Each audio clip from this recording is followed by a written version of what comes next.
Guys, ನೀವೆಲ್ಲ ಕೇಳ್ತಾ ಇದ್ರಿ ಯಾಕೆ ಏನಾರ ಹೊಸದೇನಾರ ಮಾಡಿ ಅಂತ. ಈಗಿನ ಪರಿಸ್ಥಿತಿಗೆ ಆ್ಯಕ್ಚುಲಿ ಏನು ಮಾಡೋಕ್ಕಾಗ್ತಾಯಿಲ್ಲ. ಎಲ್ಲ ಹೆಂಗೆ ಹ್ಯಾಂಡಲ್ ಮಾಡ್ತೀವಿ, ಹೆಂಗೆ ಬ್ಯಾಲೆನ್ಸ್ ಮಾಡ್ತೀವಿ ಸೀರಿಯಸ್ಲಿ ಗೊತ್ತಿಲ್ಲ. ಫೇವ್ರೆಟ್ ಸಾಂಗಲ್ಲಿ ಒಂದು ಲಿರಿಕಲ್ಲು ನಿಮ್ಮ ಜೀವನಕ್ಕೆ ತುಂಬ ಹತ್ರ ಆಗಿರುತ್ತೆ ಎಲ್ಲರಿಗೂ. ಹೌದೌದು. ನಗೆ ಹೂವು ಬಾಡದಿರಲಿ. ವೆಲ್ಕಮ್ ಬ್ಯಾಕ್ ಟು ಕೊನೆಯ ಭೇಟಿ ಅಂತ ನಾನು ಅಂದುಕೊಂಡಿದ್ದೆ, ಪುನಃ ಪುನಃ ಭೇಟಿಯಾಗಿದ್ದೆ. ಬೆಳಗ್ಗೆನೇ ಇವತ್ತು ಓಪನಿಂಗ್. ಏನಂದರೆ ನನಗೆ ರಾತ್ರಿ ನಿದ್ರೆನೇ ಮಾಡಿಲ್ಲ. ಏನಕ್ಕೆ ಅಂತಂದರೆ ದಾಹ ಅಂದರೆ ದಾಹ. ನೀರು ಕುಡಿದ್ರೆ ಟ್ಯಾಂಕ್ ಫಿಲ್ ಆಗುತ್ತೆ. ಟ್ಯಾಂಕ್ ಫಿಲ್ ಆಗೋದಕ್ಕೆ ಎದ್ದೇಳಬೇಕು. ದಾಹ ಬೇರೆ ತಡೆಯೋಕ್ಕಾಗ್ತಾಯಿಲ್ಲ. ಅದರ ಮಧ್ಯದಲ್ಲಿ ಹಸು. ಏನು ತಿಂದರೂ ಹಸುವು ನೀಗ್ತಾಯಿಲ್ಲ. 1-2 ಅವರ್ ಮಲಗಿದ್ದೀನಿ, ಮತ್ತೆ ಎದ್ದೇಳೋದು, ರೆಸ್ಟ್ ರೂಮ್ಗೆ ಹೋಗೋದು. ಈಗ ತಡೆಯೋಕ್ಕೆ ಆಗಲಿಲ್ಲ. 7 ಗಂಟೆ ಏನೋ ಸಮಯ. ನಮ್ಮಮ್ಮ ನೆಪ್ಸಿ, ಅಮ್ಮ ಹಸು ತಡೆಯೋಕ್ಕಾಗ್ತಾ ಇಲ್ಲ, ನಾವು ಮಾಡಿಕೊಡು ಅಂತ ಗಂಜಿ ಕಾಯಿಸ್ಕೊಂಡು ಕುಡಿತಾ ಇದ್ದೀನಿ. And here is the ganji. Hello hello hello. ಎಲ್ಲೋ ಎಲ್ಲೋ ಎಲ್ಲೋ ನಮ್ಮಿಬ್ಬರು ಬಟ್ಟೆ ಎಲ್ಲೋ. ಒಂದು ಡಾರ್ಕು ಎಲ್ಲೋ, ಒಂದು ಲೈಟು ಎಲ್ಲೋ. ಏನು ಅವನಿಗೆ ನನ್ನ ಹತ್ರನೇ ಕೆಲಸ. ಯಾಕಂದ್ರೆ ನಾನು ಎತ್ಕೊಳಕ್ಕಾಗಲ್ವಲ್ಲ. ಹೊಡ್ವ ಹೊಡ್ವ ಹೊಡ್ವ ಹೊಡ್ವ ಹೊಡ್ವ ಹೊಡ್ವ.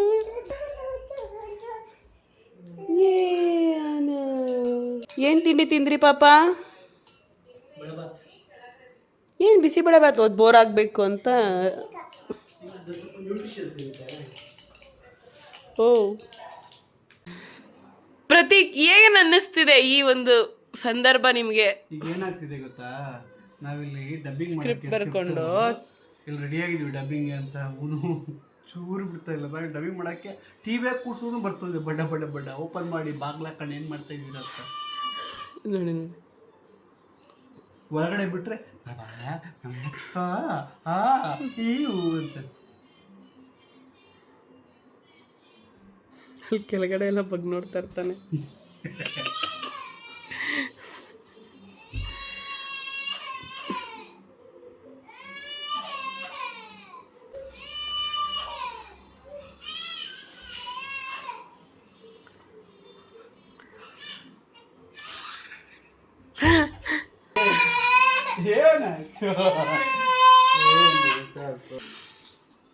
ಕೆಳಗಡೆ ಬಿದ್ದು ಗೋಳಾಡಿ ಉಳ್ಳಾಡಿ ತಲೆ ಚಚ್ಕೊಂಡು ಎಲ್ಲ ಆಯ್ತು.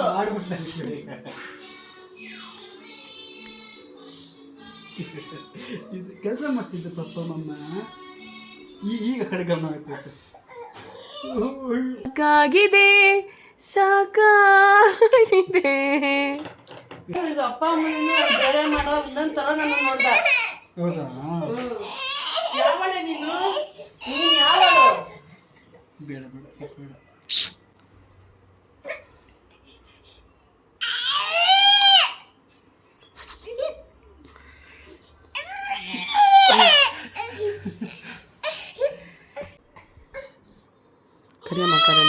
ಕರಿಯಮ್ಮ.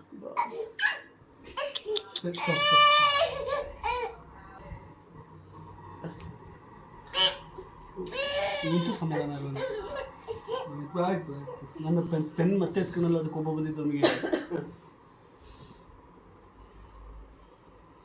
ಅಪ್ಪುಗೆ ಸ್ವಲ್ಪ ಕಾಲು ಲೇಟ್ ಆಗಿಬಿಟ್ಟಿದೆ. ಗಾಡಿ ಕಿಕ್ ಹೊಡೆದು ಈಸ್ ನಾಟ್ ವೆಲ್.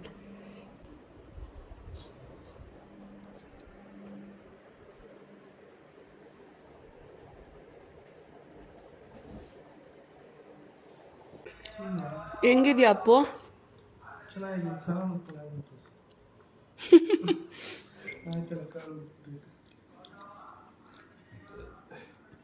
ಅಪ್ಪುಗೆ ಕಾಲು ಏಟಾಗಿದೆ. ಏನಕ್ಕೆ ಅಂತ ಅವ್ನು ಸ್ನಾನ ಮಾಡ್ಕೊಬಂದು ಎಕ್ಸ್ಪ್ಲೇನ್ ಮಾಡ್ತಾರೆ. ಸ್ಟೇಟ್ಮೆಂಟ್ ಕೊಡ್ತಾ ಇದ್ದಾನೆ. ಅವನಿಗೆ ನಾನು ನಮ್ಮಮ್ಮ ಇಬ್ಬರು ಇಷ್ಟ ಆಗ್ತಾ ಇಲ್ವಂತೆ. ಬೇರೆ ಅಕ್ಕ ಬೇರೆ ಅಮ್ಮ ಬೇಕಂತೆ. ಯಾರು ಆಸಕ್ತರು ನೋಡಿ. ಅದಕ್ಕೆ ನೀನು ಯಾಕೆ ಮದುವೆ ಯಾಕೆ ಬೇಡ ಅಂತ ಅಂದೆ. ಅವ್ನಿಗೆ ನಾವು ಇಷ್ಟ ನಮ್ಮ ಬಿಹೇವಿಯರು, ನಾವು ಮಾತಾಡೋದು.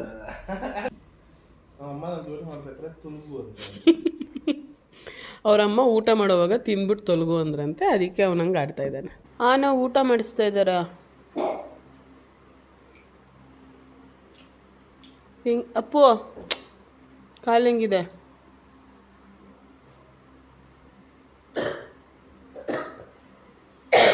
ದೃಷ್ಟಿ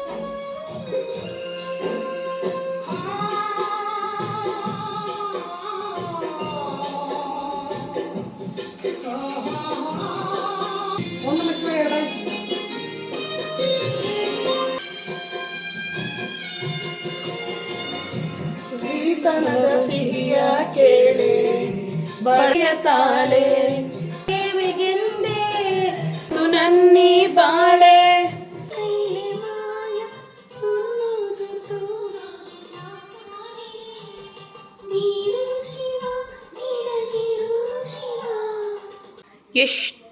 ಎಷ್ಟು ಒಬ್ಬ ಒಬ್ಬ ಬೇಬಿ ಚೇಷ್ಟೆ ಮಾಡ್ಬೋದು ಅಷ್ಟು ಚೇಷ್ಟೆ ಮಾಡೋದು. ಅಮ್ಮ ಥ್ರೋ ಮಾಡಬೇಡ ಅಂತ ಎಷ್ಟು ಸಲ ಹೇಳ್ಕೊಟ್ರು. ನೀವೆಲ್ಲ ಕೇಳ್ತಾ ಇದ್ರಿ ಯಾಕೆ ಏನಾರ ಹೊಸದೇನಾರ ಮಾಡಿ ಅಂತ. ಈಗಿನ ಪರಿಸ್ಥಿತಿಗೆ ಆ್ಯಕ್ಚುಲಿ ಏನು ಮಾಡೋಕ್ಕಾಗ್ತಾಯಿಲ್ಲ. ಏನಾಗುತ್ತೋ ಅದಷ್ಟೇ ಮಾಡೋಕ್ಕೆ ಟ್ರೈ ಮಾಡ್ತಾಯಿದ್ದೀನಿ. ಡೈಲಿ ವ್ಲಾಗ್ಸ್ ಆಗಿರೋದ್ರಿಂದ ಡೈಲಿ ಏನೇನು ನಡೆಯುತ್ತೆ ಅದಷ್ಟನ್ನೇ ತೋರಿಸೋ ಪ್ರಯತ್ನ ಮಾಡ್ತಾಯಿದ್ದೀವಿ ಅಷ್ಟೇ. ನಿಮಗೆ ಗೊತ್ತು, ಪರಿಸ್ಥಿತಿಗಳು ಹೇಳಿಲ್ಲ ಅಂದರು ನೀವಷ್ಟೇ ನಮ್ಮನ್ನ ಆ್ಯಕ್ಚುಲಿ ಪ್ರಾಪರಾಗಿ ಅರ್ಥ ಮಾಡ್ಕೊಳ್ಳೋದು. ಅಮ್ಮಂಗೆ ಕಷ್ಟ ಆಗ್ತಿದೆ ಅದೆಲ್ಲನೂ ನೀವು ನೋಟಿಸ್ ಮಾಡಿ ಹೇಳ್ತಿರ್ತೀರ. ಈಗ ನನಗೇನಾಗಿದೆ ಅಂತಂದರೆ 3rd ಟ್ರೈಮಿಸ್ಟರ್ ಆಗಿರೋದ್ರಿಂದ ನನಗೆ ವಾಕ್ ಮಾಡೋಕ್ಕಾಗ್ತಾಯಿಲ್ಲ, ಕುತ್ಕೊಂಡ್ರೆ ಎದಳಕ್ಕಾಗ್ತಾಯಿಲ್ಲ, ಇದ್ರೆ ಕುತ್ಕೊಳ್ಳೋಕ್ಕಾಗ್ತಾಯಿಲ್ಲ. ಒಂದು ಎಷ್ಟು ಎಕ್ಸಸೈಸ್ ಮಾಡಿಕೊಂಡು ಬ್ಯಾಲೆನ್ಸ್ ಮಾಡ್ತಾಯಿದ್ದೀನಿ. ಬಟ್ ನಮಗೆ ಇವಾಗಿನ ಪರಿಸ್ಥಿತಿಗೆ ಮೇಡ್ನ ಇಟ್ಕೊಂಡು ಬ್ಯಾಲೆನ್ಸ್ ಮಾಡೋ ಇದರಲ್ಲಿಲ್ಲ. ಸೊ ನೋಡೋಣ ಇನ್ ಫ್ಯೂಚರ್. ಸೊ ಹಾಗಾಗಿ ನೋಡೋಣ, everything will be all right. More over ಏನಂದರೆ ಸಿಕ್ಕಾಪಟ್ಟೆ ಟೆನ್ಸ್ಡ್ ಆಗಿದ್ದೀವಿ. ಸುತ್ತಮುತ್ತ ಎಲ್ಲರೂ ನಾನು ಅಮ್ಮ ಎಲ್ಲ ಹೆಂಗೆ ಹ್ಯಾಂಡಲ್ ಮಾಡ್ತೀವಿ, ಹೆಂಗೆ ಬ್ಯಾಲೆನ್ಸ್ ಮಾಡ್ತೀವಿ ಸೀರಿಯಸ್ಲಿ ಗೊತ್ತಿಲ್ಲ.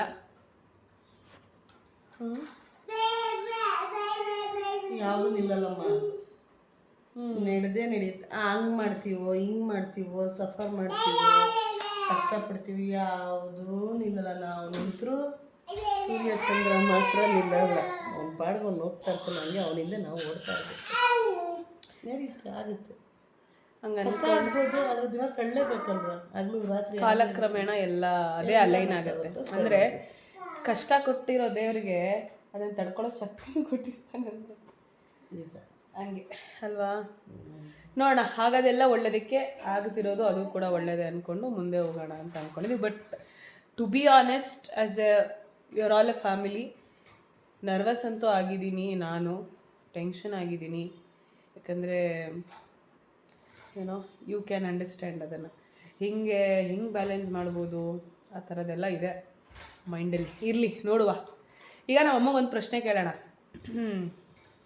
ಅಮ್ಮ, ಲೈಕ್ ಏನು ಹೇಳಬೇಕು ಅಂತಂದರೆ ಗೊತ್ತಿಲ್ಲ, ನಿಮ್ಮ ವಯಸ್ಸಿಗೆ ಬಂದಾಗ ನಾವೆಲ್ಲ ಇಷ್ಟರ ಮಟ್ಟಿಗೆ ದೇವರಣೆಗೂ ಮಾಡೋಕ್ಕಾಗಲ್ಲ. Generation to generation gap. ನಮ್ಮ ಮಕ್ಕಳಿಗೆ ನಾವು ಇಷ್ಟು ಮಾಡ್ತೀವೋ ಸಾಧ್ಯನೇ ಇಲ್ಲ. ಆ ಒಂದು ಪ್ರೊಸೀಜರ್, ಆ ಒಂದು ಥಾಟ್ ಪ್ರೊಸೆಸ್ಸೇ ಹೋಗ್ಬಿಟ್ಟಿರುತ್ತೆ ಅನಿಸುತ್ತೆ.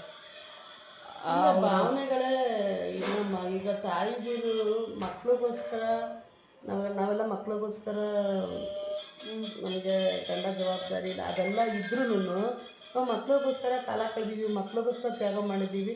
ಈಗೇನೇನೋ ಹೇಳ್ತಾರೆ, ನಮ್ಮನ್ನು ನಾವು ನೋಡ್ಕೋಬೇಕು, ನಮ್ಮನ್ನು ಪ್ರೀತಿಸ್ಕೋಬೇಕು, ನಮ್ಮ ಹೆಲ್ತ್ ನಾವು ನೋಡ್ಕೋಬೇಕು. ಹೌದು, ಅದೆಲ್ಲ ನಿಜ. ಆದರೆ ಮಕ್ಕಳು ಅಂತ ಮುಂದೆ ಬಂದಾಗ ಯಾವ ತಾಯಿನೂ ಅವ್ರನ್ನ ಅವ್ರು ನೋಡಿಕೊಂಡು ಮಕ್ಕಳನ್ನ ಇದು ಮಾಡೋಕ್ಕೆ ಸಾಧ್ಯ ಅದು ಯಾವ ಜನ್ರೇಷನಲ್ಲಾದರೂ ಅದೇ ಇದ್ದೇ ಇರುತ್ತೆ. ಇರುತ್ತೆ. ಆದರೆ ಇತ್ತೀಚೆಗೆ ನಿಜವಾಗ್ಲೂ ಅದು ಪರ್ಸೆಂಟೇಜ್ ಕಮ್ಮಿ ಆಗಿದೆ ಅಂತ ಅನ್ಕೊಂತೀನಿ. ಆ್ಯಂಡ್ ಅದೇ ಸತ್ಯ, ಅದೇ ನಿಜ ಅಮ್ಮ. We have to grow with generation ಅಷ್ಟೇ. ಈಗಿನ ಜನ್ರೇಷನ್ ಅವರೆಲ್ಲ ಈಗ ನಮಗೆಲ್ಲ ಕ್ಲಾರಿಟಿ ಇರಲಿಲ್ಲ, ಏನು ಮಾಡಬೇಕು, ಏನು ಬದುಕಬೇಕು, ಏನು ಚೂಸ್ ಮಾಡಿದ್ರೆ ನಮ್ಮ ಜೀವನ ಚೆನ್ನಾಗಿರುತ್ತೆ ಅನ್ನೋ ಕ್ಲಾರಿಟಿ ನಮಗಿರಲಿಲ್ಲ. ಆದರೆ ನಮ್ಮ ನೆಕ್ಸ್ಟ್ ಜನ್ರೇಷನ್ ಇದ್ದಾರಲ್ಲ 2K ಕಿಡ್ಸ್, ಅವ್ರಿಗೆಲ್ಲರಿಗೂ ಕ್ಲಾರಿಟಿ ಇದೆ, ನಾನು ಏನು ಮಾಡ್ತಾ ಇದ್ದೀನಿ, ನಾನು ಏನು ಚೂಸ್ ಮಾಡಿದ್ರೆ ನನ್ನ ಜೀವನ ಹೇಗಿರುತ್ತೆ ಅಂತ. ಈಗ ನಾವೆಲ್ಲ ಅದ್ರಲ್ಲಿ ಸೋತೋದ್ವಿ. ಈಗ ಅವನ ಜನ್ರೇಷನ್ಗೆ ಎಲ್ಲದರಲ್ಲೂ ಕ್ಲಾರಿಟಿ ಇರ್ತಾರೆ ಅವರು, ಎಲ್ಲದರಲ್ಲೂ ಸೂಪರ್, ಯಾವುದಕ್ಕೂ ತಲೆ ಕೆಡಿಸ್ಕೊಳ್ಳಲ್ಲ. ಲೀವ್ ಆ್ಯಂಡ್ ಲೆಟ್ ಲೀವ್ ಅನ್ನೋ ಕಾನ್ಸೆಪ್ಟಲ್ಲಿ ಬದುಕ್ತಾರೆ. ನಾವಷ್ಟೇ ಅಮ್ಮ. ಯಾರು ನಿನಗೆ ಟ್ರೋಫಿ ಕೊಟ್ಟರು? ಟ್ರೋಫಿ ಯಾರು ಕೊಡಲಿಲ್ಲಮ್ಮ. ನಮ್ಮ ಮಕ್ಕಳನ್ನ ನಾವು ಎತ್ತ ಮೇಲೆ ನಮ್ಮ ಕರ್ತವ್ಯ ತಾಯಿ ಅಂತ ಯಾಕೆ ಹೇಳೋದು ಹೇಳು? ಅದೇ ಈಗ ನಾವೇ ಅದು ತಾಯಿದು ಮಾತಾಡ್ತಾ ಇಲ್ಲ, ಜನರಲ್ ಆಗಿ. ಈಗ ನಿನ್ನ ಆರೋಗ್ಯನ ನಿನ್ನ ಮಕ್ಳು ಕೊಡೋಕ್ಕಾಯ್ತಾ? ನಿನ್ನ ಗಂಡ ಕೊಡೋಕ್ಕಾಯ್ತಾ? ಆಗಲ್ಲ. ನಿನ್ನ ನೋವನ್ನ ನಾವೆಲ್ಲ ಶೇರ್ ಮಾಡ್ಕೊಳಕ್ಕಾಯ್ತಾ? ಅಷ್ಟೇ ಅಷ್ಟೇ ವಿಷಯ ಅಷ್ಟೇ. ಅದಾಗಲ್ಲ ಅಂದಮೇಲೆ ನಾವು ಬೇರೆಯವ್ರಿಗೆ ಮಾಡಿ ಅದು ಒಬ್ಬ ಹ್ಯೂಮನ್ ಆಗಿ ಯೋಚನೆ ಮಾಡೋದನ್ನ ಕಲ್ತ್ಕೊತಾ ಇದೀವಿ. ನಮ್ಮ ಜನರೇಷನ್ ಅವರೆಲ್ಲ ಮಕ್ಳಿಗೋಸ್ಕರ ಅಮ್ಮ ತ್ಯಾಗ. ಈಗ ನೀನೇ ನನಗೆ ಹೇಳ್ಕೊಡ್ತೀಯ, ಮೌಲ್ಯ ಗ್ರೋ ಅಪ್, ತುಂಬ ಸೆನ್ಸಿಟಿವ್ ಆಗಿ ಸೆನ್ಸಿಬಲ್ ಆಗಿ ಯೋಚನೆ ಮಾಡಬೇಡ, ಪ್ರಾಕ್ಟಿಕಲ್ ಆಗಿ ಯೋಚನೆ ಮಾಡು. ಈ ಜನರೇಷನ್ಗೆ ಅದು ತುಂಬ. ಈಗ ನಾವು ತ್ಯಾಗ ಮಾಡಿ ಏನು ಸಿಗ್ತಾ ಇದೆ, ನಮ್ಮ ಒಳ್ಳೆತನ ಎಲ್ಲಿಗೆ ಹೋಗ್ತಾ ಇದೆ? ಇಲ್ಲ ಹೌದು. ಎಂಡ್ ಆಫ್ ದಿ ಇದ್ರಲ್ಲಿ ನಾನು ಕಲ್ತಿದ್ದ ಪಾಠ ಏನು ಅಂತಂದರೆ, ಹೌದು ನಮಗೂ ನಾವು ಬೆಲೆ ಕೊಡಬೇಕು, ನಮಗೆ ನಾವು ಬೆಲೆ ಕೊಡ್ಬೇಕಮ್ಮ. ಯಾಕಂದ್ರೆ ಈ ಆತ್ಮ ದೇವ್ರು ಕೊಟ್ಟಿರೋದು. ಈ ಆತ್ಮನ ನೀನು ಹೆಂಗ್ ನೋಡ್ಕೊಂತೀಯ, ನಿನ್ನ ಈ ದೇಹನ ಹೆಂಗ್ ನೋಡ್ಕೊಂತೀಯ, ಅದು ನಿನ್ನ ಜವಾಬ್ದಾರಿ. ಈಗ ನಿನ್ನ ಮಕ್ಕಳು ನಿನ್ನಿಂದ ಬಂದಿರೋದು ಅಂತ ನೀನು ಎಷ್ಟು ಜಾಗರೂಕತೆಯಾಗಿ ನೋಡ್ಕೊಂತೀಯ, ಹಂಗೆ ಈ ದೇಹನು ನಿಮ್ಮಮ್ಮ ಕೊಟ್ಟಿರೋದಲ್ವಾ. ಅದನ್ನು ತುಂಬ ಹಾಳು ಮಾಡಿಬಿಟ್ಟಿದ್ದೀನಿ ಮತ್ತೆ ಅದನ್ನೇ ಹೇಳ್ತಾ ಇರೋದು. ನಮ್ಮಮ್ಮ ಫುಲ್ ಸೀನು. ಅವಾಗ ಜಗಳ ಆದಾಗೆಲ್ಲ ಕುಕ್ಕರ್ ಹೊಡ್ಕೊಂಡಿರೋದು ತಲೆ ಮೇಲೆ, ಜಗಳಗಳಾದಾಗ ತುಂಬ ನಿದ್ರೆಗೆಟ್ಟಿರೋದು, ನಮ್ಮ ಅಪ್ಪ ಬರೋವರೆಗೂ ಕಾಯ್ಕೊಂಡು. ಇದೆಲ್ಲ 90s ಕಿಡ್ಸ್ ಮಾಮ್ಸ್ದು ಮಾಮೂಲಿ, ಇದು ಎಲ್ರಿಗೂ ಗೊತ್ತಿರುತ್ತೆ. ಬಟ್ ನಾನು ಹೇಳೋದೇನೆಂದರೆ, ನಾವು ಹಾಗೆ ಇದ್ದೀವಿ 90s. ಸ್ವಲ್ಪ ಈ ಒಂದು ಬೇಗ ಮಣದ್ ಬಿಡೋದು ಅಥವಾ ಬೇಗ ಅಯ್ಯೋ ಪಾಪ ಅಂದ್ಬಿಡೋದೆಲ್ಲ ಮಾಡ್ತೀವಿ. ಏನಂದರೆ ಕೂದಲು ಕಟ್ ಮಾಡಿ ಲೇಟ್ ಸಂಜೆ ಐತೆ ಯಾಕೆ ಎಲ್ಲ ಅದೇ ಇದೆ. ಎಲ್ಲನೂ ಹಿಡಿತದಲ್ಲಿ ಇರಬೇಕು, ಎಲ್ಲರೂ ಹಿಡಿತದಲ್ಲಿ ಇರಬೇಕು. ನಮ್ಮ ಬೌಂಡ್ರೀಸ್ನ ನಾವು ಹಾಕೊಬೇಕು.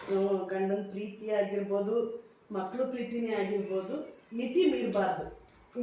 ಅಮ್ಮ ಪ್ರೀತಿ ಮಾಡಬಾರ್ದು, ತ್ಯಾಗ ಮಾಡಬಾರ್ದು, ಮಕ್ಳಿಗೆ ಬೇಕಾಗಿರೋದನ್ನ ಕೊಡಬಾರ್ದು ಅಂತ ಹೇಳ್ತಾ ಇಲ್ಲ. ಅವ್ರನ್ನೂ ನೋಡ್ಕೊಂಡು ಜೊತೆಗೆ ನಮ್ಮನ್ನೂ ನೋಡ್ಕೋಬೇಕು ಅನ್ನೋ ಕಾನ್ಸೆಪ್ಟ್ ಹೇಳ್ತಾರದು. ನಾನು ಅರ್ಥ ಆಗ್ತಾ ಇದೆಯಾ? ಹಾಂ ಹೌದು. ಈಗ ನಾನು ಬೇಬಿ ಆದಮೇಲೆ ಫೀಡ್ ಮಾಡಬೇಕು. ಫೀಡ್ ಮಾಡೋದಕ್ಕೆ ನಾನೇನೇನು ತಿನ್ನಬೇಕು, ನಂದೇನೋ ಅಂತ ನಾನು ನೋಡ್ಕೋಬೇಕಲ್ವಾ. ನಾನು ಫೀಡ್ ಮಾಡ್ತೀನಮ್ಮ, ನನ್ನ ತಾಯಿ ಅಷ್ಟೇ, ನಾನು ನನ್ನ ಮಗು ಇಂಪಾರ್ಟೆಂಟ್ ಅಂತ ಮಾಡಿಕೊಂಡ್ರೆ ನಾಳೆ ದಿನ ಎಲ್ಲ ಹೋಗು ಅಂತಾರೆ ಅಷ್ಟೇ. ನಾವು ಬೌನ್ಸ್ ಬ್ಯಾಕ್ ಆಗೋದಕ್ಕೆ ಏನೇನು ಮಾಡಬೇಕು ಅವೆಲ್ಲ ಮಾಡಬೇಕು. ಸರಿ, ನಾನೊಂದು ಕ್ವಶನ್ ಕೇಳ್ತಿದ್ದೆ ನಿನಗೆ. ಮಮ್ಮಿ ಹೇಳು, ನಿಂಗೆ ಯಾವ್ದಾರ ಈಗ ಎಲ್ರಿಗೂ ಒಂದಿರುತ್ತೆ ಒಂದಷ್ಟು ಫೇವ್ರೆಟ್ ಸಾಂಗ್ಸ್ ಅಂತ. ಫೇವ್ರೆಟ್ ಸಾಂಗ್ಸ್ ಅಂದರೆ ಕೆಲವೊಂದು ಲಿರಿಕ್ಸ್ಗಳು ಅಥವಾ ಕೆಲವೊಂದು ಯಾನವಂತೂ ಸೀರಿಯಸ್ಲಿ ಎತ್ಕೋ, ನೀನೇ ಎತ್ಕೋ ಆ ಥರ ಯಾವ ಸಾಂಗ್ ನಿಮ್ಗೆ ಇಷ್ಟ? ನನಗೆ ಸಾಂಗ ಇದು ರಾಜ್ಕುಮಾರ್ ಸಾಂಗ್ಸ್ಗಳೆಲ್ಲ ತುಂಬ ಅರ್ಥಬದ್ಧವಾಗಿರುತ್ತೆ. ಒಂದು ಯಾವ್ದಾರ ಸಾಂಗು ಯಾವ್ದಾರ ಒಂದು ಲೈನು ಹೇಳು ಅಂತ ಅಂದೆ. ಲವ್ ಸಾಂಗ ನಿನ್ನಿಷ್ಟ ಕಣಮ್ಮ, ಯಾವುದೋ ಒಂದು ಸಾಂಗ್ ಈಗ ನಾನು ಹೇಳ್ತೀನಿ ನನಗೆ ಫೇವ್ರೆಟ್ ಇದೇ ತೊಗೊಳ್ಳೋಣ ಸುಮ್ಮನೆ ಆಯಿತಾ. ನನಗಿಷ್ಟ ಈ ಸಾಂಗ್ ತುಂಬ. ಅದರಲ್ಲಿ ಯಾವ ಲೈನ್ ಇಷ್ಟ ಅಂತ ನಾನು ನಿಮಗೆ ಕೇಳಿಸ್ತೀನಿ.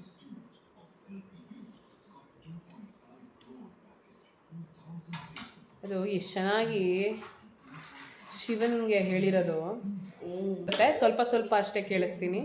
ಫೇವ್ರೆಟ್ ಸಾಂಗಲ್ಲಿ ಒಂದು ಲಿರಿಕಲ್ಲು ನಿಮ್ಮ ಜೀವನಕ್ಕೆ ತುಂಬ ಹತ್ರ ಆಗಿರುತ್ತೆ ಎಲ್ಲರಿಗೂ. ಅದು ಯಾವ ಸಾಂಗ್ ಅಂತ ಕಮೆಂಟ್ ಮಾಡಿ. ಇದು ದೇವರಾಟ ಬಲ್ಲವರು ಯಾರು ಅಂತ ಇದೆಯಲ್ಲ, ಅದನ್ನು ತುಂಬ ಚೆನ್ನಾಗಿದೆ ಸಾಂಗ್. ಅರ್ಥದಲ್ಲಿ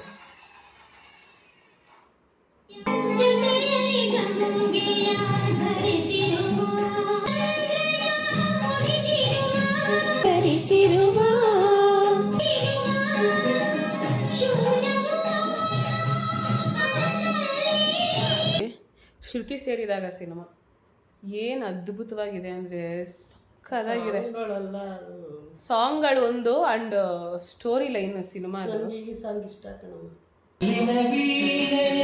ಮೀಟಿದರೇನು ನಾದವು ಹೊಮ್ಮುವುದೇ, ಮಾಡಿದರೆ ಪರಿಮಳ ಚೆಲ್ಲುವುದೇ. ಹೆಂಗ್ ಬೇಕಾದ್ರೂ ತಗೋಬೋದು.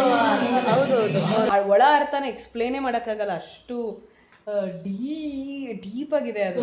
ಆ ಸಾಂಗ್, ಒಂದು ಸಾಂಗ್ ಇದೆ, ನಮ್ಮಮ್ಮ ಚಿಕ್ಕ ವಯಸ್ಸಲ್ಲಿ ಅದನ್ನ ಹೇಳೋರು. ಅದಂತೂ ನಾನು ಸೀರಿಯಸ್ಲಿ ಕೆಲವೊಂದು ವಿಷಯಗಳು ಅದನ್ನು ಅಷ್ಟೇ ಮರೆಯೋಕ್ಕಾಗಲ್ಲ. ಅದೇ ಅಮ್ಮ, ಆ ಲೈನು, ಆ ಸಾಂಗು ಈ ಜನ್ರೇಷನ್ಗೆ ಸೆಟ್ ಆಗಲ್ಲ. ಹೌದು. ನಾವು ಬೇರೆಯವ್ರನ್ನ ಹೂ ಹಾಕಿ ಯಾಕೆ ನಡೆಸೋಣ ಗುರು, ನಾವೇ ಹೂ ಹಾಕೊಂಡು ನಾವೇ ನಡೆಯೋಣ ಅಂತ. ಅಲ್ಲ ಹೌದು, ಆ ಮಿಡಲಲ್ಲಿ ಬರುತ್ತೆ ನೋಡು, ಅದು ಸಖತ್ತಾಗಿದೆ ಆ ಹಾಡು. ಆ ಹಾಡು ಲೈನ್, ಆ ಹಾಡು ಕೇಳಿಸ್ತೀನಿ. ಮಮ್ಮಿ ಮಮ್ಮಿ ಅಲ್ಲಿ ನೋಡು ಮಮ್ಮಿ, ಅವನ್ನ ನೋಡು ಮಮ್ಮಿ ಏನು ಮಾಡ್ತಾವನ್ ನೋಡು ಮಮ್ಮಿ. ಯಾಕಾನವ್ ಅದೇನೋ ಅಪ್ಪ ಬೇಡ್ದಿರೋದೇ ಮಾಡ್ತೀಯಾ, ಅದನ್ನೇ ಎತ್ಕೊಬರ್ತೀಯಾ. ಈ ಹಾಡನ್ನ ನಾನು ಇಷ್ಟು ಚೆನ್ನಾಗಿದೆ ಈ ಸಾಂಗು, ಅದು ನೋಡಿ ತಾಯಂದಿರು ಹೇಳ್ಕೊಡೋದು, ಅದು ಎಷ್ಟು ಇಂಪ್ಯಾಕ್ಟ್ ಆಗಿರುತ್ತೆ. ಮೇ ಬಿ ನಾನು ಅವಾಗ 3rd ಸ್ಟ್ಯಾಂಡರ್ಡೋ ಏನೋ ಪ್ರಾಬಬ್ಲಿ, ಅಷ್ಟೇ. ನಿಜವಾಗ್ಲೂ ಅಪ್ಪು ಬರ್ಡೇ ಮಾಡಿದ್ವಲ್ಲಮ್ಮ, ಆ ಮನೇಲಿ ಬರ್ಕೊಂಡಿದ್ದು ಆ ಹಾಡು ನೀನು ಆಡ್ತಾ ಇದ್ದಿದ್ದು. ನೀ ನಡೆವ ಹಾದಿಯಲ್ಲಿ ನಗೆ ಹೂವು ಬಾಡದಿರಲಿ, ಈ ಬಾಳ ಬುತ್ತಿಯಲಿ ಸಿಹಿ ಪಾಲು ನಿನಗಿರಲಿ, ಕಹಿ ಎಲ್ಲ ನನಗಿರಲಿ. ಇದು ನಮ್ಮಮ್ಮನ ಫೇವ್ರೆಟ್ ಸಾಂಗು. ಇದನ್ನು ಹೇಳ್ಕೊಂಡು ಬರೋ ಅಳೋರು ನಮ್ಮಮ್ಮ. ಅದೇನೋ ಯಾರಿಗೆ ಹೇಳ್ತಾ ಇದ್ರು, ನಮ್ಮ ಅಪ್ಪಂಗೇನೆ ಅಂತ ಹುಚ್ಚು ಲವ್ವರ್ ನಮ್ಮಮ್ಮ ನಮ್ಮ ಅಪ್ಪನ ಮೇಲೆ. ದೇವ್ರು ಇಂಥವೇ ಹೇಳ್ಕೊಟ್ರದು ನಮಗೆಲ್ಲ. ಯಾವುದಾದ್ರೂ ಸ್ಟ್ರಾಂಗ್ ಆ ಥರದ್ದೆಲ್ಲ ಏನಿಲ್ಲ, ಇಲ್ಲ ಇಂಥ ಎಮೋಷ್ನಲ್ಲು ಇದನ್ನ ಹೇಳ್ಕೊಡ್ತಾರ. ಅದನ್ನ ಹಾಡು ಬಂದ್ಬಿಟ್ಟು ಸಾಕು ಅಂತ ಅಳೋದು ಬೇರೆ. ನಾವು ಅಳೋದು, ಅಳಬೇಕೇನೋ ಯಾರಿಗೆ, ಮಮ್ಮಿ ಹೇಳ್ತೈತೆ ಅಂತ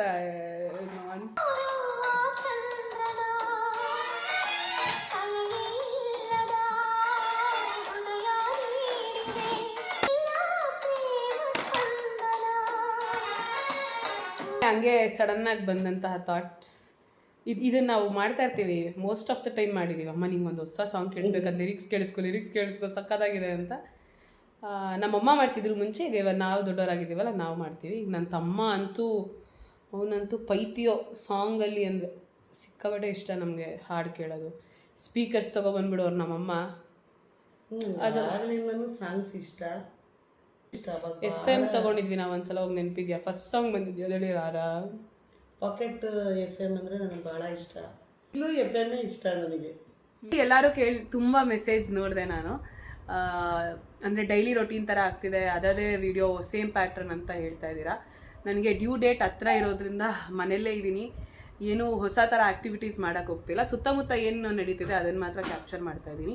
ಆ್ಯಂಡ್ ಪ್ರತೀಕ್ ಅಲ್ಲಿ ವರ್ಕಲ್ಲಿ ಬ್ಯುಸಿ ಇರ್ತಾರೆ, ಆ್ಯಂಡ್ ಒಬ್ಬರೇ ಇರ್ತಾರೆ ಅಲ್ಲಿ. ಇಲ್ಲಿ ಫ್ರೀ ಇರುವಾಗ ಇಲ್ಲಿಗೆ ಬರ್ತಾರೆ, ಆ್ಯಂಡ್ ಅವರು ಕೂಡ ಅಲ್ಲಿ ಕ್ಯಾಪ್ಚರ್ ಮಾಡೋಕ್ಕೆ ಗೊತ್ತಿಲ್ಲ. ಬಟ್ ಡೆಫಿನೆಟ್ಲಿ ಪ್ರತೀಕ್ ಅವ್ರಿಗೆ ಅಪ್ರೋಚ್ ಮಾಡ್ತೀನಿ, ಅವ್ರ ಸೈಡ್ ಆಫ್ ಸ್ಟೋರಿ ವಿಡಿಯೋ ಒಂದಿನ ಅವ್ರು ವ್ಲಾಗ್ ಮಾಡಲಿ ಅಂತ ನಾನು ಹೇಳ್ತೀನಿ. ನೋಡೋಣ. ಆ್ಯಂಡ್ ನೀವೆಲ್ಲ ಅರ್ಥ ಮಾಡ್ಕೊತೀರಾ ಈ ಸಿಚುವೇಶನ್ನ ಅಂತ ನಾನು ನಂಬ್ತೀನಿ. ಅಫ್ಕೋರ್ಸ್ ಇಲ್ಲಿ ಏನೇನು ಆಗ್ತಿದೆ ಅದು ಡೈಲಿ ರೊಟೀನ್ ಥರ, ಡೈಲಿ ವ್ಲಾಗ್ಸ್ ಆಗಿರೋದ್ರಿಂದ ಆ್ಯಕ್ಟಿವಿಟೀಸ್ ಏನೂ ಇಲ್ಲ. ಅದಕ್ಕೆ ಆದಷ್ಟು ಇಷ್ಟು ದಿನ ಬೇರೆ ಬೇರೆ ಥರ ಎಲ್ಲ ಟ್ರೈ ಮಾಡಿದ್ದೀನಿ. ಈಗ ಡೆಲಿವರಿ ಆಗೋವರೆಗೂ ಸ್ವಲ್ಪ, ಆಮೇಲೆ ಹೊಸ ವಿಷಯಗಳನ್ನ ಮಾಡೋಣ. Till then stay tuned. Video ಇಷ್ಟ ಆಗಿದ್ರೆ ಲೈಕ್ ಮಾಡಿ, ಶೇರ್ ಮಾಡಿ, ಕಮೆಂಟ್ ಮಾಡಿ, ಹಾಗೆ ಸಬ್ಸ್ಕ್ರೈಬ್ ಮಾಡೋದನ್ನ ಮರಿಬೇಡಿ. Love you, bye.